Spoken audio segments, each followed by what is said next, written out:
Catequesis del Santo Padre en la Audiencia General del 4 de diciembre de 2019.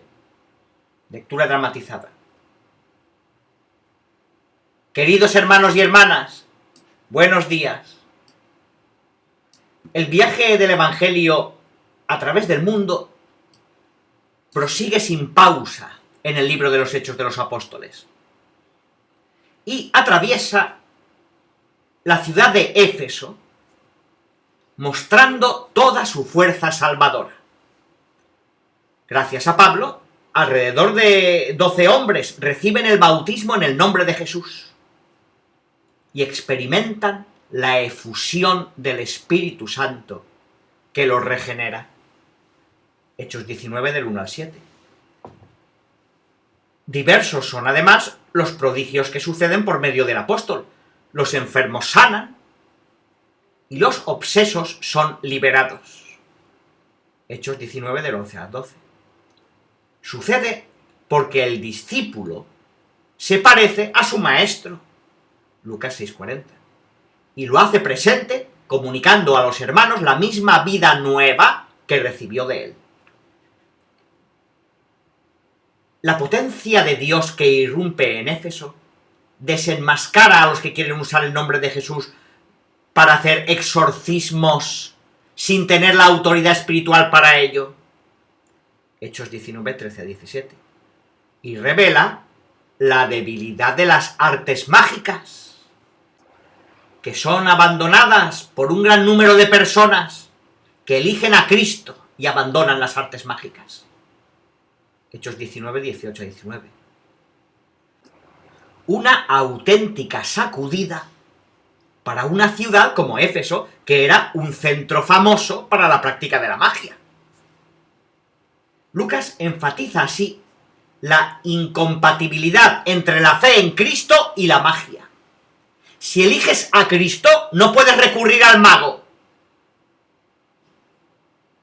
La fe es abandono confiado en las manos de un Dios que se da a conocer no mediante prácticas ocultas, sino por revelación y con un amor gratuito. Quizá alguno de vosotros me dirá: ah, sí, esto de la magia es algo antiguo. Hoy en día, con la civilización cristiana, ya no sucede. Pero tened cuidado. Yo os pregunto, ¿cuántos de vosotros van a que les lean el tarot? ¿Cuántos de vosotros van a que les lean las manos las adivinas? ¿O a que les echen las cartas? Incluso hoy en día, en las grandes ciudades, los cristianos practicantes hacen estas cosas. Y a la pregunta, pero ¿por qué, si crees en Jesucristo, vas al mago, al adivino, a toda esta gente? Responden: yo creo en Jesucristo, pero para tener buena suerte voy también allí. Por favor, la magia no es cristiana. Estas cosas que se hacen para adivinar el futuro, o adivinar muchas cosas, o cambiar situaciones de la vida, no son cristianas. La gracia de Cristo te trae todo. Reza y confíate al Señor. La difusión del Evangelio en Éfeso perjudica el comercio de los plateros, otro problema, que fabricaban las estatuas de la diosa Artemisa, haciendo de la práctica religiosa un verdadero negocio. Os pido que penséis en esto. Viendo disminuir esa actividad que producía mucho dinero, los plateros organizaron una revuelta contra Pablo. Y los cristianos fueron acusados de haber llevado a la crisis al gremio de los artesanos, al santuario de Artemisa y el culto a esta diosa. Hechos 19, 23 a 28. Después, Pablo va de Éfeso a Jerusalén y llega a Mileto. Hechos 20 del 1 al 16.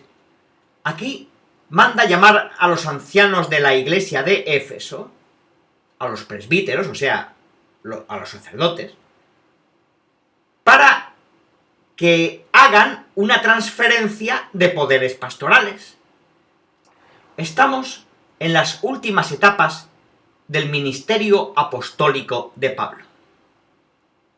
Y Lucas nos presenta su discurso de despedida, una especie de testamento espiritual que el apóstol dirige a aquellos que después de su partida tendrán que guiar a la comunidad de Éfeso. Y esta es una de las páginas más hermosas del libro de los Hechos de los Apóstoles. Os aconsejo que toméis hoy el Nuevo Testamento, la Biblia, capítulo 20, y leáis la despedida de Pablo de los sacerdotes de Éfeso. Y lo hace en Mileto. Es una manera de entender cómo se despide el apóstol y también cómo los sacerdotes deben despedirse hoy y cómo todos los cristianos deben despedirse. Es una página preciosa. En la parte de la exhortación, Pablo anima a los responsables de la comunidad, que sabe que ve por última vez. ¿Y qué les dice? Cita: tened cuidado de vosotros y de toda la grey. Fin de cita. Este es el trabajo del pastor. Estar en vela. Velar sobre sí mismo y sobre el rebaño. El pastor debe velar. El párroco debe velar, estar en vela. Los sacerdotes deben velar. Los obispos, el papa, deben velar. Velar para custodiar el rebaño. Y también para velar sobre uno mismo. Para examinar la conciencia y ver cómo se cumple este deber de velar. Cita: tened cuidado de vosotros y de toda la grey, en medio de la cual os ha puesto el Espíritu Santo como vigilantes para pastorear la iglesia de Dios, que Él se adquirió con la sangre de su propio Hijo. Hechos 20:28. Así dice San Pablo. Se pide a los episcopi la máxima cercanía al rebaño, rescatado por la sangre preciosa de Cristo, y la prontitud a defenderlo de los lobos. Versículo 29. Los obispos deben estar muy cerca del pueblo para custodiarlo, para defenderlo, no separados del pueblo. Después de confiar esta tarea a los responsables de Éfeso, Pablo los pone en manos de Dios y los confía a la palabra de su gracia. Versículo 32. Levadura de todo crecimiento y camino de santidad en la iglesia, invitándolos a trabajar con sus propias manos como él, para no ser una carga para los demás, para ayudar a los débiles y para experimentar que mayor felicidad hay en dar que en recibir. Versículo 35. Queridos hermanos y hermanas, pidamos al Señor que renueve en nosotros su amor por la Iglesia y por el depósito de la fe que custodia, y que nos haga a todos corresponsables en la custodia de la grey, sosteniendo en la oración a los pastores para que manifiesten la firmeza y la ternura del divino pastor. Saludo cordialmente a los peregrinos de lengua española venidos de España y de Latinoamérica.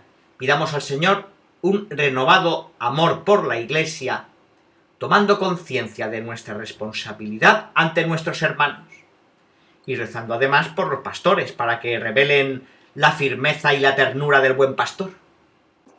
Que Dios os bendiga a todos. Saludo en particular a los peregrinos polacos, a los organizadores y participantes de la conferencia dedicada al Beato Padre Popieluszko, que ha tenido lugar en la Universidad Urbaniana, en la inauguración de la exposición a él dedicada. Os doy las gracias por conservar el recuerdo de este ferviente sacerdote y mártir que, bárbaramente asesinado por los servicios comunistas, dio su vida por amor a Cristo, a la Iglesia y a los hombres, especialmente a los privados de libertad y de dignidad. El domingo en Polonia se celebra la 20ª jornada de oración y ayuda a la Iglesia de Oriente. Os encomiendo esta importante tarea y os doy las gracias a todos los polacos que estáis comprometidos con las iglesias vecinas en un espíritu de amor fraterno. ¡Que Dios os bendiga! Saludo a los jóvenes, los ancianos, los enfermos y los recién casados. El viernes próximo se celebra San Nicolás de Bari. Imitemos sus virtudes, aprendiendo a no anteponer nada a la caridad hacia los más necesitados, buscando en ella el rostro de Dios que se hizo hombre.